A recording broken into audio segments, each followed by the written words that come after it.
Harry साळींदराची हिवाळ्याची बेगमी. एका हिरव्यागार बागेत एक हॅरी नावाचा साळींदर राहायचा.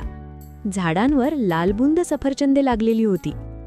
झाडाखालीही खूप सफरचंदे पडली होती. हिवाळा जवळ येत होता, म्हणून हॅरीला आपल्या खाण्याची बेगमी करून ठेवायची होती. हॅरीने झाडावरची सफरचंदे पाहिली आणि ती खाली पाडण्यासाठी तो झाडावर चढला. पण झाडावरून सफरचंदे पाडणे त्याला खूप अवघड जात होते. थोड्या वेळाने तो दमून गेला आणि सुस्कारून म्हणाला, "अरे राम, पिट्टा पाडणार माझा हे काम." हॅरी थोडा वेळ विचार करू लागला. तेवढ्यात त्याच्या लक्षात आले की झाडाखाली आधीच खूप सफरचंदे पडलेली आहेत. मग त्याने एक छान युक्ती काढली.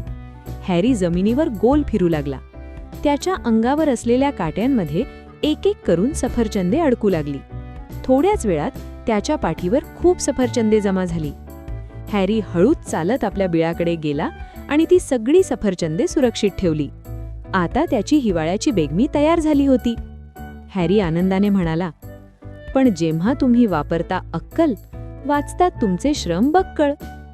तात्पर्य: अक्कल वापरली तर कठीण कामही सोपं होतं.